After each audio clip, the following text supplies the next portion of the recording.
What up, what up, what up? Thanks again for tuning in. This is The Activated Podcast. Your host, Ibu, as always.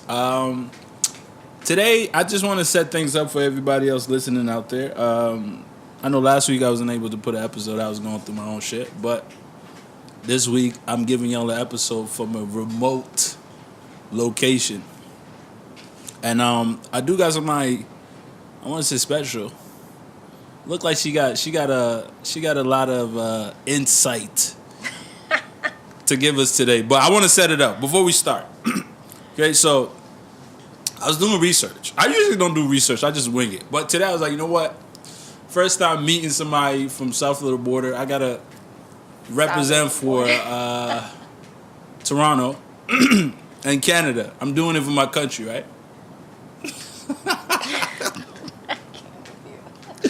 So we have in the building, I want to say original New Yorker. Is that accurate? Yes, I am from New York. But I feel like New Yorkers are different. Okay. But you messed up my intro, but I'm going to keep going.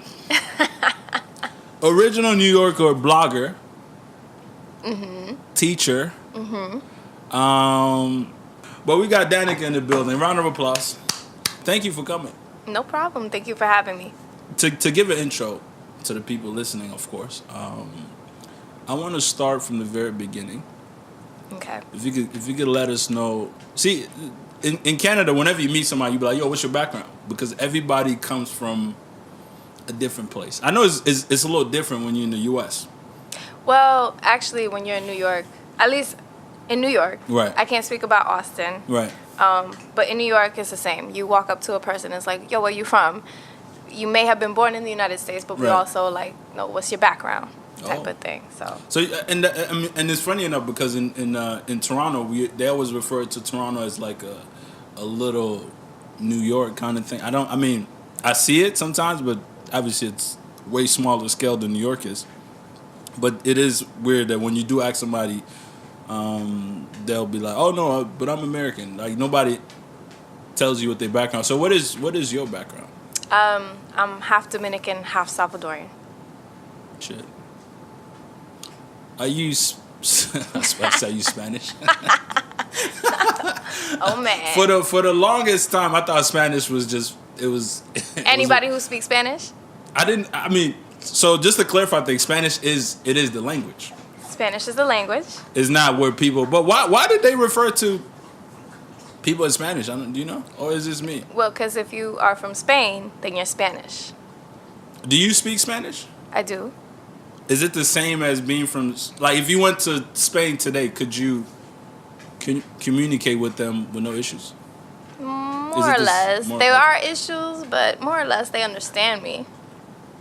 But it won't be as fluent as, obviously, if you're going Dominican or something like that. What is it? Is there a difference? Like, it's a different dialect. So it's the same as, like, anyone in the United States. Well, first of all, there's different dialects within the regions of the United States, right? So, like, I say sneakers, but they might say tennis shoes somewhere else in the United States, right? And even within the English language, England speaks something different than the United States itself, right?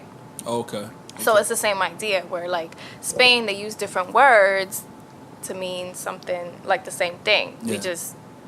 We have a different dialect, a different accent, I guess you could say. Yeah. We might use different words. Okay. So that just, kind of like what you were saying, like in England, like the English, whatever, came from there. And somebody actually put me on that, saying that, everybody has been colonized, everything came from England. I was shocked. It sounds obvious enough, but it's things that I don't think about. To somebody said, I say, "Oh shit, that does make sense." So I guess it's that, and then obviously the language evolves as it goes through different region. Kind of the same thing in Dominican Republic. Yeah. Shit. I want to ask you, what's it like growing up in New York? Like, what if you could describe it to somebody that's never been to New York, that's listening to the podcast today? Well, I'm going to just clarify. I am not from New York City. But you grew up in New York. I grew up in New York. I grew up 15 minutes outside of Queens, in Long Island. In one of Long Island. No idea what that is. Yeah, I know. Most people don't. That's why I just keep it. I'm like, I'm from New York. Because I hear Long Island, I hear Brooklyn, I hear Uptown, Downtown, Midtown, Soho. So that's Manhattan. There's 5 different boroughs of New York City: Brooklyn, Manhattan, Queens, Bronx, and Staten Island. No one really cares about Staten Island, though. Why? Why is that? Because it's Staten Island. Okay. You can talk to anybody from New York. It's like Staten Island is like, ah. Y'all don't, it's now part of the whole thing. Okay. Yeah, and then you have like Long Island, you have like upstate New York. Long Island, like I was not that far out of Long Island. I was pretty close. Like I said, it was like 10, 15 minutes away from Queens. I'm like 45 minutes away with no traffic into like Midtown, into Manhattan. Okay. So I was like pretty close to like civilization. 45 minutes is pretty close, damn. That's big city. That's big city talk. I always tell, like, it's funny when I talk to people and I'm like, oh yeah, it takes me 30 minutes to get to work in Toronto. They're like, what? That sounds far. I said, what? 30 minutes is here? Yeah. Yes, here in Austin, they're like 30 minutes. That's far. Yeah. You know, but coming from when I go back home in Niger every summer, if you are to drive 30 minutes anywhere, you out the country. Like you somewhere. You're in the woods. Just to tell, like that's just crazy when we look at different things, like I guess different regions. Mm-hmm. You could look at it like, damn, 30 minutes is far, and some would look at it not. 30 minutes is easy. So outside of that, like, so you didn't really tell us. What's it like? Is it what we see? I don't know. I mean, I've been to New York a few times. Mm-hmm. I mean, not more than a few times, but like, do people still get robbed out there, or what's it? If you had to describe the climate a little bit. The climate, well, it's different. Like I said, I grew up in Long Island, so it's kind of like the suburbs in a sense. But I grew up in one of the not so great areas of Long Island. So I mean, we still have cars. You still have to watch your back. Actually, like 2 nights ago, I called my mom to say hi, mm-hmm. and the cops blocked the street because there was some shootout that happened, and they had to like go and arrest someone. They actually like stopped my cousin because they thought that he was the guy that they were looking for. So it's kind of dangerous where I'm from. It's not the city, but Long Island does get crazy. It does get crazy. So growing up for me was a little bit different because my parents had me while they were still pretty young. Mm-hmm. So I was on lock a lot. So I didn't really go out. So you can't really ask me what it's like growing up because... You didn't sneak out? You didn't go through, you know what I mean, open the window and snuck out? You didn't try that? Nah, I was a good kid. I was a good kid. Really? Yeah. I tried to respect and understand. You didn't date nobody from the hood, nothing like that? Somebody, nah. No? Actually, growing up, I didn't have a boyfriend at all. Not until I was in college. Shit. Yeah. That's why I'm like, you can't ask me. I was like, what But I will say this, though. Yeah. The music and the culture is just, I mean, now that I've gotten to travel, like, I really do appreciate, like, growing up in New York with all the different cultures that were there. You know, the music and stuff like that. Like, I am Dominican, yes, but I grew up around a lot of Caribbean people, listening to a lot of Caribbean music, right. The hip-hop and stuff like that. I think it adds to the pride as well, since, like, hip-hop and rap and all that stuff came from New York. So, I mean, I don't know. That's what... I mean, so even speaking about that, like, how would you... Because living in New York, obviously, you're exposed to a lot of different cultures, and which will be different as if, like, if you grew up, I don't know, like in here Texas. In Austin? Yeah, in Austin, maybe, you know what I mean? And how would you compare it? Like, when you... Does that help you navigate better when you leave New York? Like, let's say if you go to Europe, for example, like, what's that like in comparison to New York? Well, I have lived I lived in Central America for 2 years. So I did do that. I did leave the country. Where I did the Peace Corps in Nicaragua. Man, that sounds kind of sexy. Say that again. Okay. Not doing it again. I'm going to say it with an American accent. Nicaragua. But you did, what is that like? I've never, in all my travel, I've never been... Yeah, like I think Texas might be the furthest south I've been in North America. Oh man, you need to get out more. Sorry, no. I did go to Puerto Rico. Oh my god. No. No, it's alright. I mean, Puerto Rico is kind of like, I was disappointed because it's like you're in America, just in a different part of America. But it's like I went there in January, so like in Toronto, we're talking it was super cold. So when you get there, you're like, I only know Celsius now. I don't know about the Fahrenheit. I forgot all about that. But it was in Toronto. Maybe it was -20. But we got serious. She can whatever. But it's okay. I can kind of figure it out in my head. Yeah, I can though. Like now, I only operate in Celsius and kilometers and meters. But anyways, so when you get there and it's like 28, you're like, damn. Like I mean, the weather is nice, but like everything else, like you shopping in U.S. dollars and everything like that. I never got a chance to go anywhere. I don't, to be quite honest with you, I feel like since I've been to Puerto Rico, my experience would be similar if I went to like Dominican Republic. Hell no. No? No. I should try that? Absolutely not. It won't be the same? Oh my God. I mean that's what I'm saying. Like it sounds, but no. it's like once you date a white First girl, of all, dating all the white girls, you feel like it's the same. No. No. Oh my God. Once you date a Spanish Why? woman, you're like, no. You know, so one thing you need to know about being Dominican, don't to me, yeah. ever confuse us with being Puerto Rican. Don't ever compare us to being Puerto. Don't ever compare the two islands. Ever. Ever. Give me like, for somebody like me that don't know, what is like the obvious in terms of difference? But y'all, I mean, see, that's different. But y'all, I don't want to say a look-alike, but similarities. You know, very beautiful woman. I had dreams of dating, in my dreams, of course, but she's like, I don't know. But what is the difference? Like, if you have to like call one thing out, what sets y'all apart? We created merengue and bachata. Bachata. That sound like. Oh God. Is that the? I don't know. You know, it's Romeo Santos. I'm Who's not that? gonna speak with an accent. The soccer player. No. It's the Dominican guy that all these girls go crazy over. Like here in Austin, if you go like into the dancing scene, everyone knows who Romeo Santos is, but no one knows who Anthony Santos is. But anyways, What about Anthony not J Lo's ex-husband? What is he? Mark Anthony? Yeah. Puerto Rican. J Lo is Puerto Rican. See, it's like trying to tell a black Zoe person Saldana? a Korean and a Chinese. We can't tell apart. Zoe Saldana, you know who she is? Never heard of it. Oh my God. She's from something Guardian of the Galaxy, the green one. No idea. Lies. Hey, Avatar. if you're listening, please go do. I like this is how much I figured out in life that I don't know. Oh no, This is- Amara La Negra. I don't really watch. Oh, that I know. She got a big afro. Yes, Afro Dominican. Latina. Dominican. So you're Dominican too, at least half, right? So when I look at that, I'm confused because she's of darker complexion and you are of lighter complexion. So see, that's why my mind can never put the two and two together. So you have to understand that. Oh, that's her. Somebody just pulled up and showed it. Who's this one? She okay. Oh, now you know who she is. I won't remember. She's not my type of woman. Oh my God. Okay. Okay. Anyways. Anyway, so you want to get into like this whole like dark skin, light skin thing, right? Maybe. Maybe. I mean, you asked me, so I'm just answering. Unless you want to ask. Please, no, go ahead. Please, no. Finish it up. Well, I mean, you have to understand the history of the Caribbean, right?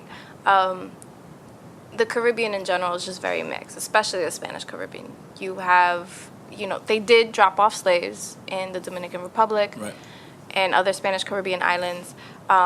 You do, in Puerto Rico, you do have a little bit of the Tainos there, the indigenous group there. And, of course, you also have the mix of Spanish and other European settlers that went there. It wasn't just the Spanish. My last name is Italian. So, you can only... And so Christopher Columbus was also Italian. So, you can only assume that there were also Italians there as well. What was there before? Like, before the slave came, what was there? Was it Indians? Tainos. A different type of...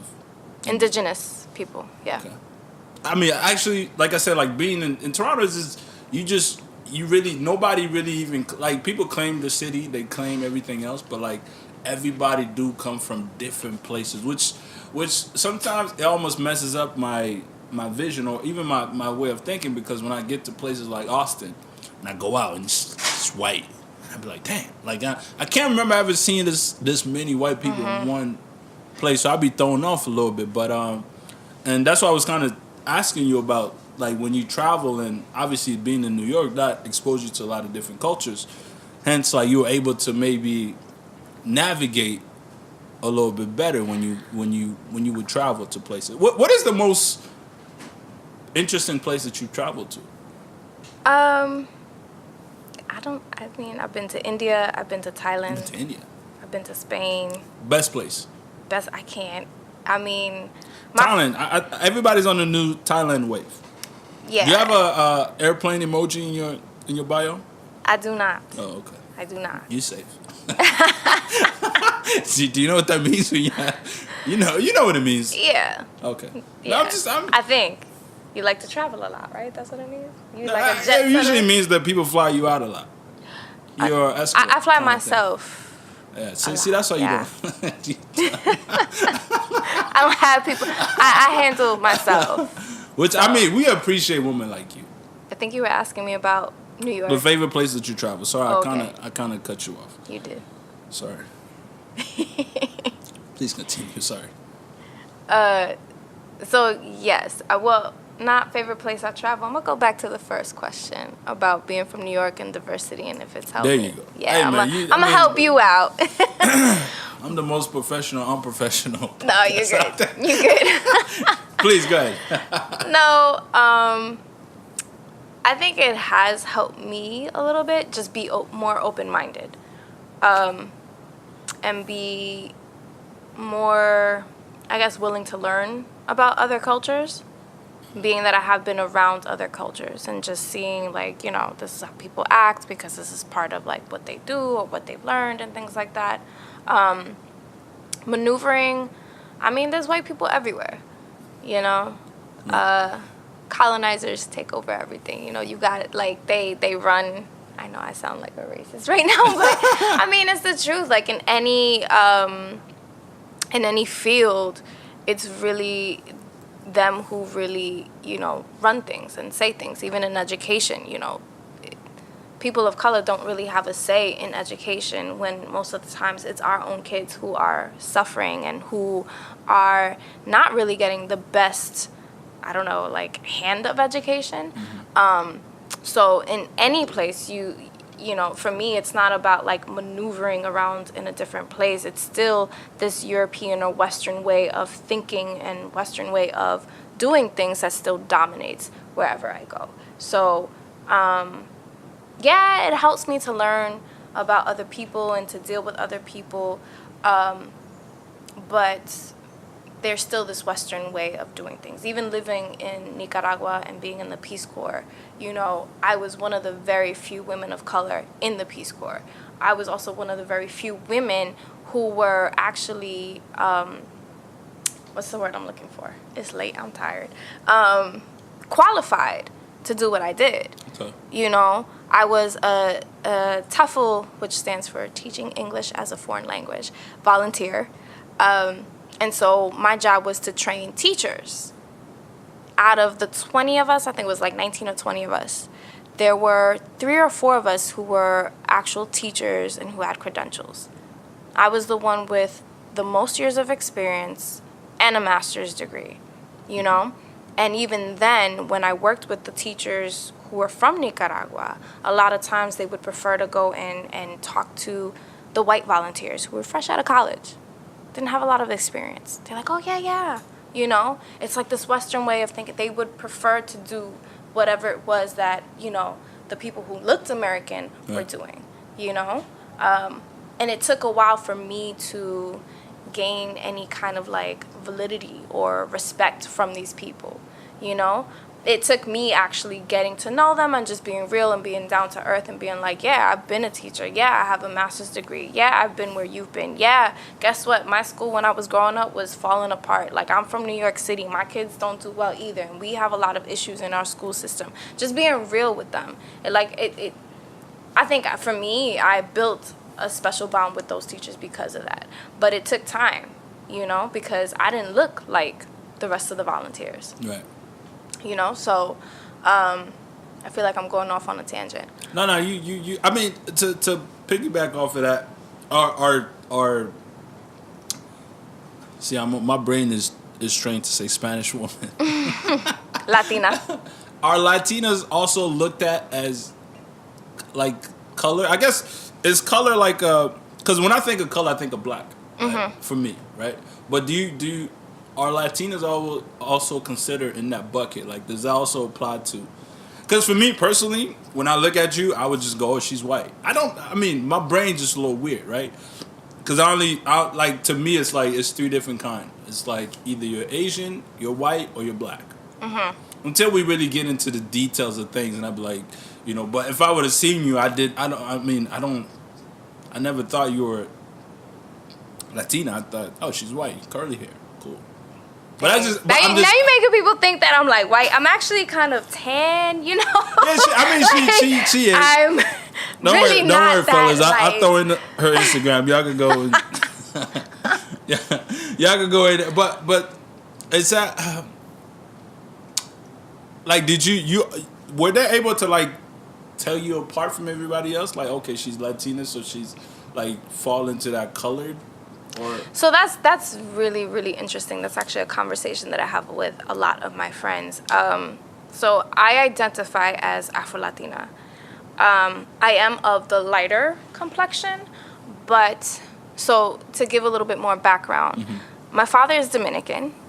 Okay. He's mixed. He's like white Dominican and black Dominican, but if you were to see him, you would see him as a black man, right? That's what his physically appearance. Yeah, okay. Yes. My grandfather was as dark as you, So that's why, for me, I say I'm Afro-Latina because I grew up in my Dominican household, So for me, my aunts look black. They are black. Okay. So I identify with that as Afro-Latina. I consider myself a woman of color because I grew up mostly in a community of black and Latinos. Most of my friends were black. I grew up with the black culture, the black American culture, the black Caribbean culture, So for me, I consider myself black, so to speak, okay. Because that's my roots. That's my upbringing on different levels. And if, like I told you, like my dad is black, my grandfather's black, So in any other place, had it not been for the language, because that's what separates us from, like, I guess, any other English-speaking country that has black people, right? Because here in the United States, you would probably look at me and be like, oh, she's mixed. If you didn't know I spoke Spanish, if Spanish wasn't even a thing, like a language, and everyone was just like European and like African descent, you would look at me and you'd be like, oh, she's mixed, right? So it's pretty much the same idea. The only difference is that the people who came to colonize my island and brought slaves in spoke Spanish. And that's why I'm called Latina. Oh, shit. Hey, you just put me on game. Like I said, for me, it's Spanish people is just Spanish people. I didn't even know that was actually a language. So, I did.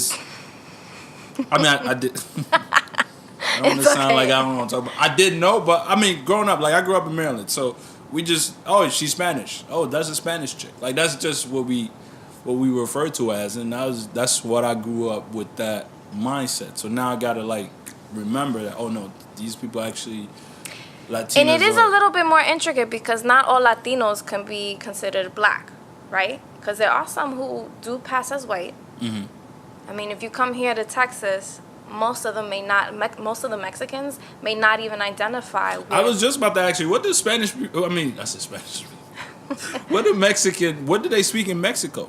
Spanish, but a different dialect. So, for instance, I guess I could use this as an example because, like I said, my dad is Dominican, my mom is Salvadorian. Those two cultures have different dialects as well, Yeah. So, I grew up in my Dominican grandmother's house.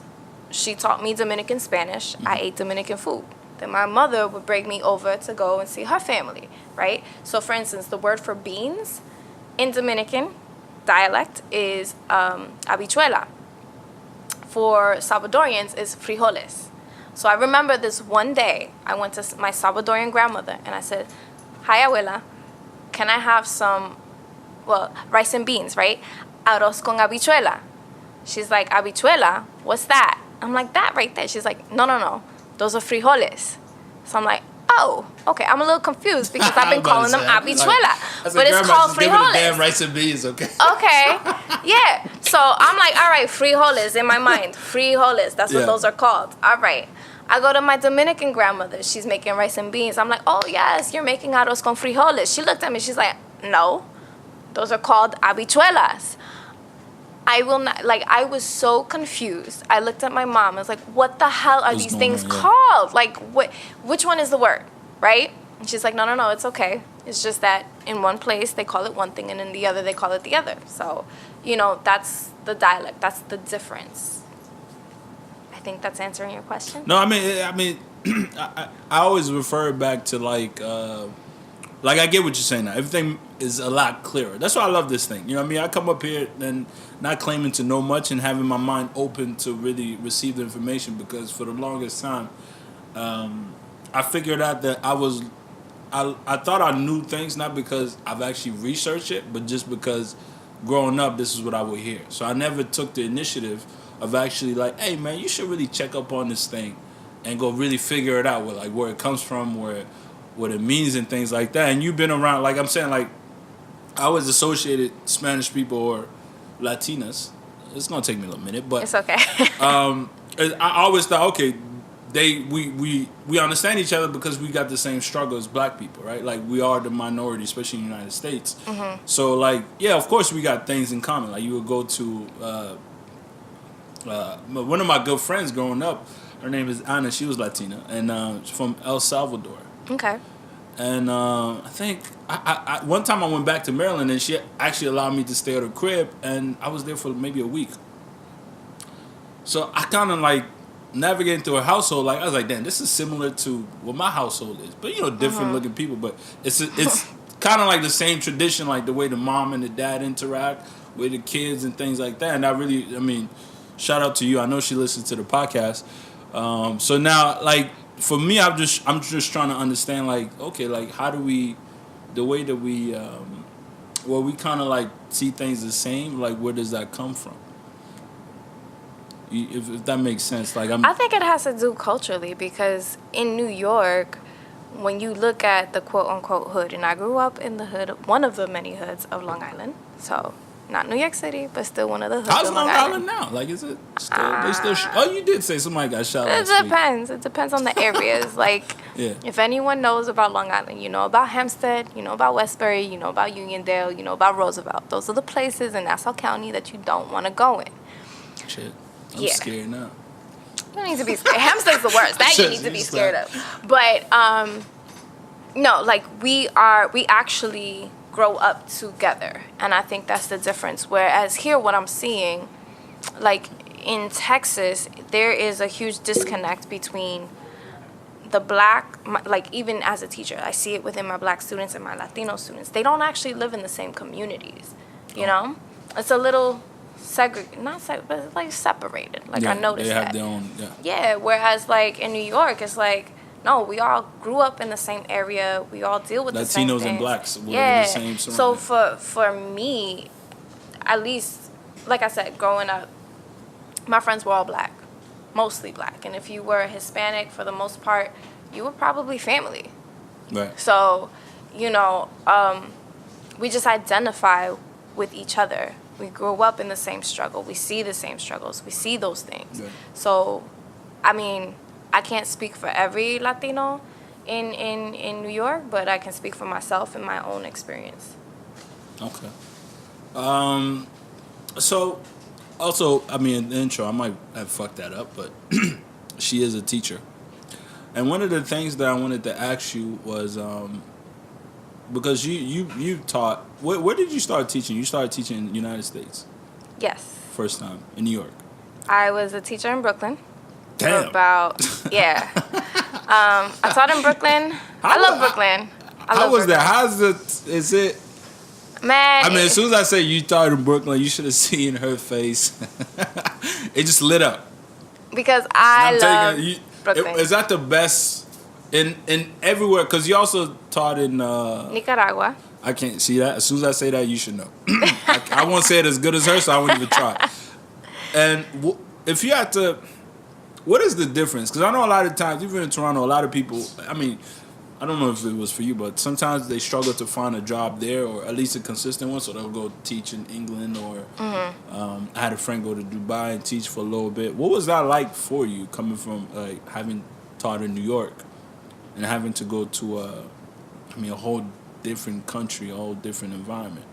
What was the biggest difference that you saw when you got there? I mean, New York is its own beast. There is no place like New York. And I mean that in the best way and in the worst way. Like, kids be fresh as shit, huh? They got the fresh kicks. Let me Don't want to tell do you. homework now? Not even that. I mean, my kids in New York, I love them to death. They drove me crazy, and they know they did. They know they did.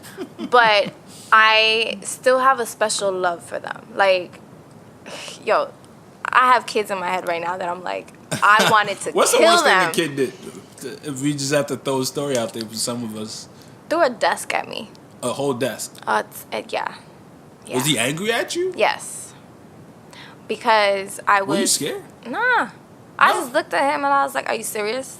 Get out of my classroom. that is New York people's favorite phrase. Are you serious? Are you serious? Get out. And and what's the best thing a kid's ever done to you? Like, what's one thing you're like, damn, that touched me in New York, if you have to remember? Oh, man. Okay, a little gift card?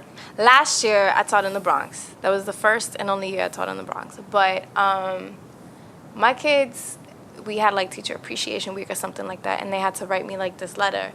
And one of my students wrote me this little note that said, Miss Liriano handles the savage class with class.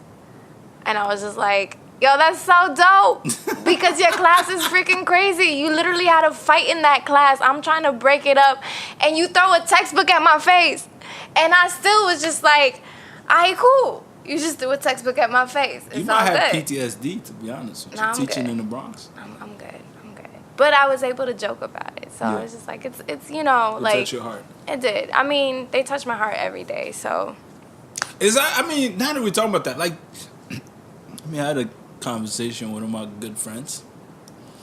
And teaching is like... Is this one of these careers that you get into knowing that you might not make the most amount of money, but you do it out of love? What inspired you to teach? Oh boy, here we go. I mean, because I know a lot of times, especially. Sorry, go ahead. No, go ahead. For me, it's like sometimes we get into things because we always look at the end goal first, not even understanding how we're gonna get there. We're like, yo, I don't know. For me, architects, designers, it ranges. You be like, oh, yo, y'all make money and whatever, but I don't know. I never got into it. Like, for me, I'm always focused on the work. Like, the work means to me more than anything. My whole life, I've been working. Like, since I was 14, I can't remember not having a job. So, like, I always had a hustle in the sense where things might not be where it wants to be, but I understood that there was a path and there was a work ethic that needs to go into it. I think for teachers, it's a little bit different. Like, my career that I'm into now is my mom suggested it to me. I started it. And because I'm stubborn and because I come from work ethic, I was like, I'm in college already. This shit is hard, but I have to finish. Like, I just didn't know. Like, I was like, you know what? If this doesn't work out, at least I got this first thing out of the way, and then I could figure it out. And then as I started to do it, I grew a passion for it, and then it ended up being like, damn, this is what it is. And at first, when I used to go to interview, I'd be like, oh, they ask you, what's your salary expectation? And I would say like, oh, 20,000. Like, I just wanted to make 20,000. I was like, yeah, I'll do it for free. Like, I don't care how much y'all pay me, because I've had a job that I didn't like as much, and I kept it for a few years. So I was like, if I get a chance to do what I love, right, that would be worthwhile for me. So on that same kind of, like, what you're like, yo, I just want to teach badass kids in New York. It's not that I want to teach badass kids. For me, it was just growing up, I knew I had a lot of white teachers. I didn't see a lot of people who looked like me or my friends, in education. And also, for me, it was just like, I want to help our people, like, move up. Right.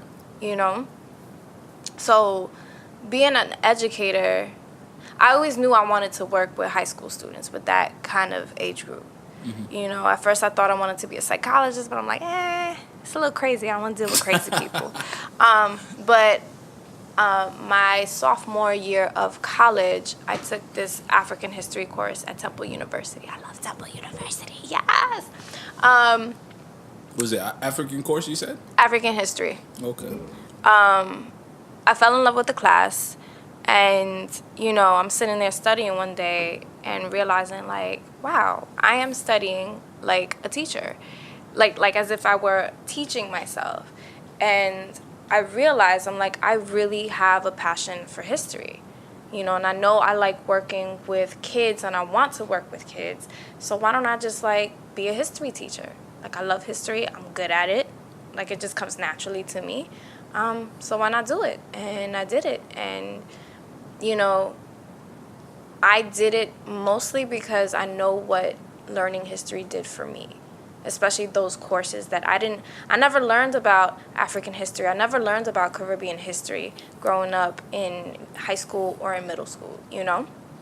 So it was just like taking these classes gave me, and having these classes being taught by people who look like me, you know, gave me a sense of identity and gave me a sense of pride of where I come from, you know? And so I wanted to be able to do that for my students, that when they're adolescents and they're trying to figure themselves out, that there's a person who's been through the same crap they've been through, maybe not the same, but can understand.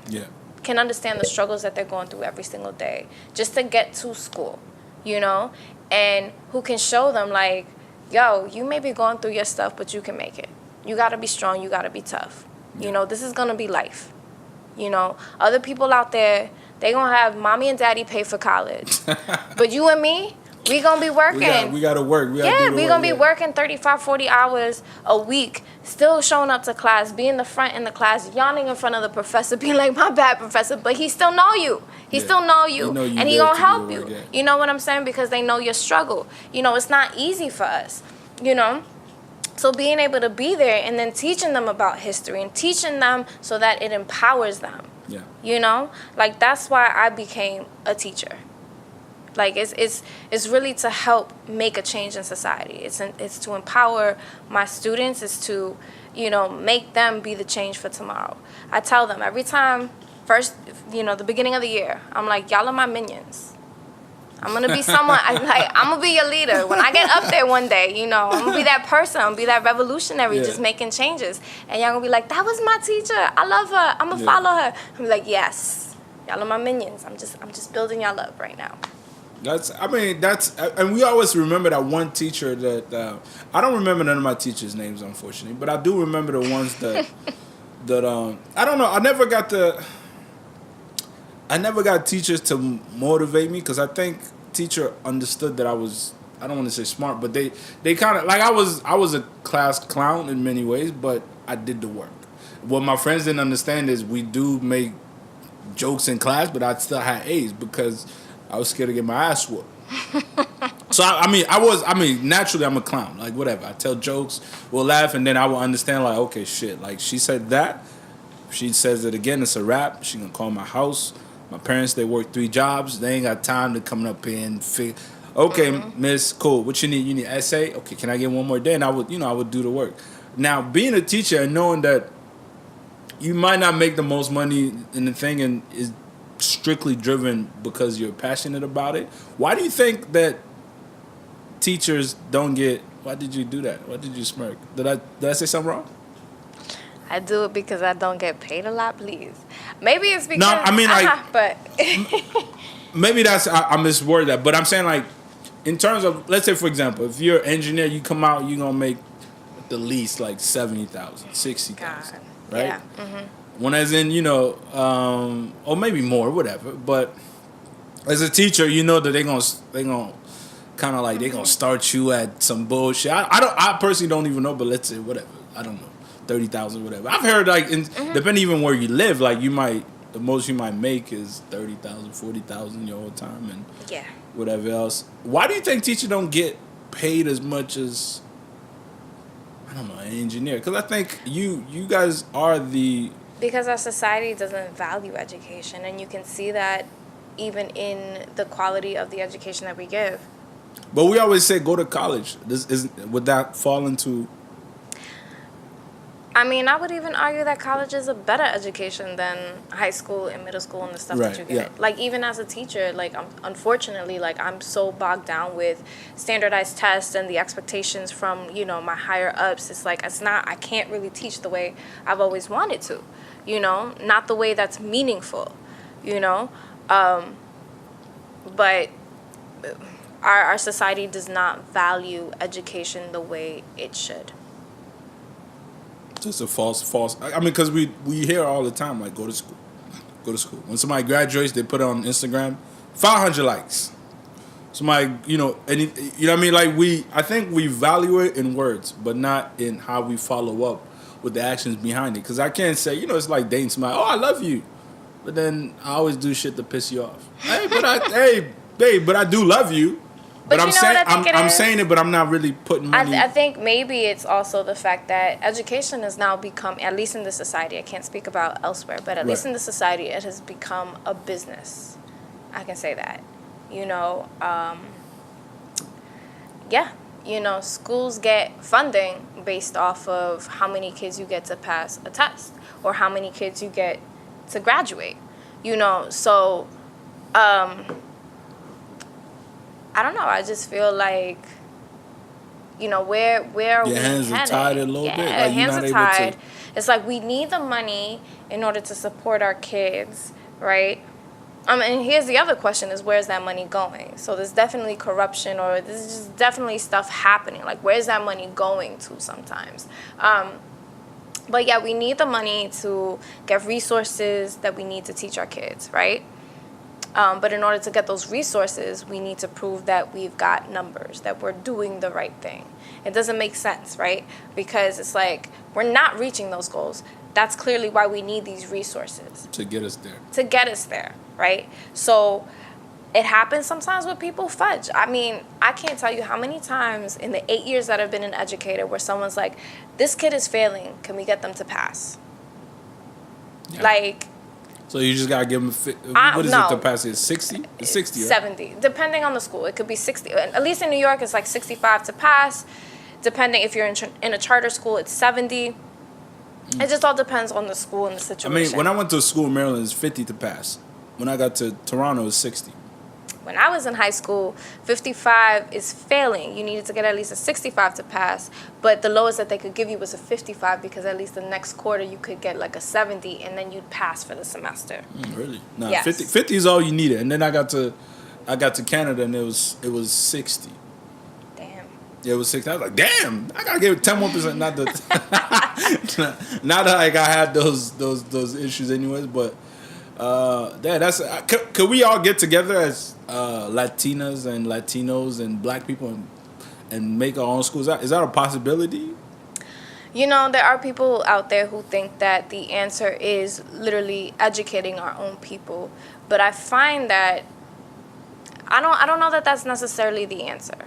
You know, because then that creates narrow-minded people. You know, and I'm not for that. You know, I'm not necessarily happy with the racism that exists in our world today, and you know, the world just being very heavily like dominated by culture or race. The culture of like Western world, right? But I also would like to see a world where we all get together. We can all learn from each other. You know, and I think if we actually really integrate schools and have a diverse staff of people in these schools, I think that is probably the answer, because it's not just about educating, it's also about, you know, like schools are not just here's the information. Like we are literally raising children. We're teaching them about themselves. We're teaching them how to be citizens in society. Yeah. You know, so it's really important for them to see diversity. It's really important for them to see other points of view from other people, from different places, from different cultures. And I think that's so important, you know, because it's not good for anyone to live in their small little box at all. you know. But if we all actually, I have a friend who went to a pretty diverse school in Brooklyn. At the time, it was probably one of the top schools, public schools in Brooklyn. And from what I see, he's a very intellectual man. And I think it's because of the fact that it was a diverse school.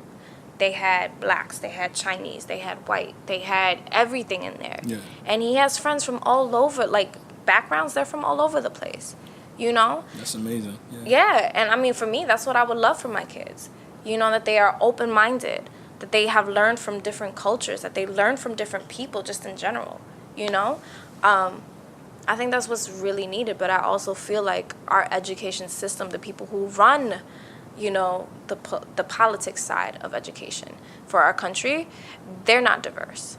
You know, they don't know our needs. And that's a problem, yeah. And that's the problem. That's actually one of the reasons why I want to step out of the classroom and kind of move into that direction, because I want to be that voice for the people who look like me, the people who grew up in my neighborhood, you know, because I know what we need. Freaking Betsy, whatever her name is, DeVos, right? She don't know what shout we out need. to you, Betsy. No shout out. She don't get no shout out. Nah. She good. She like, no. Nah.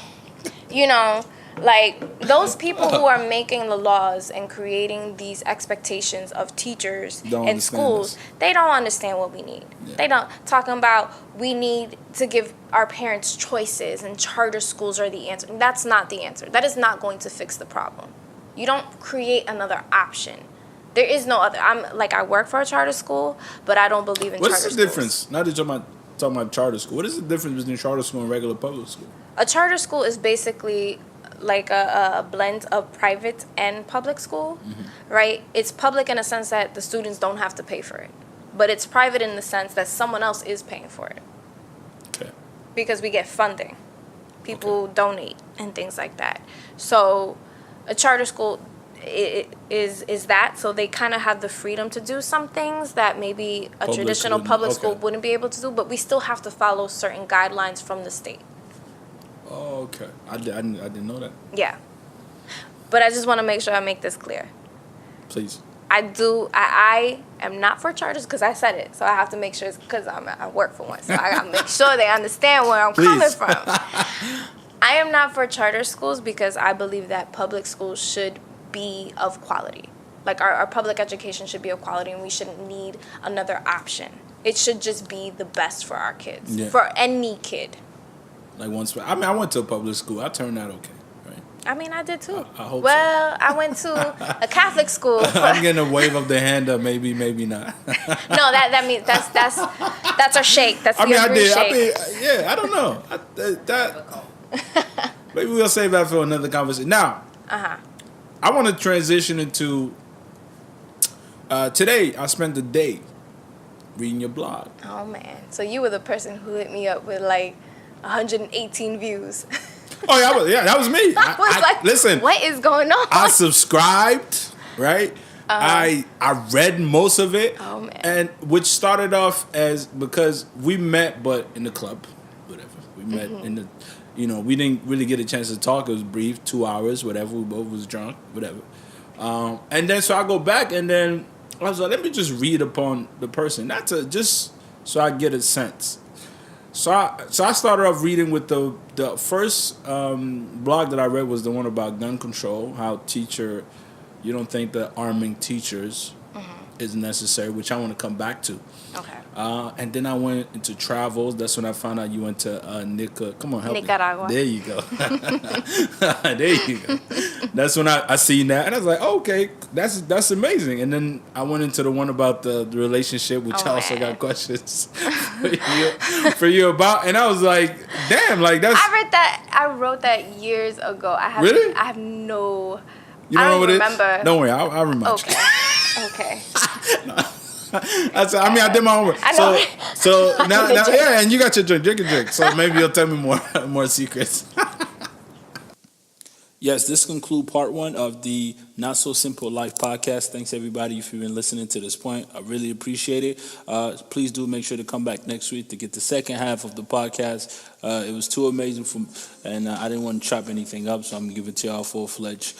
So be back here next week for part two. And as always, you have officially been activated. Peace. See y'all next week.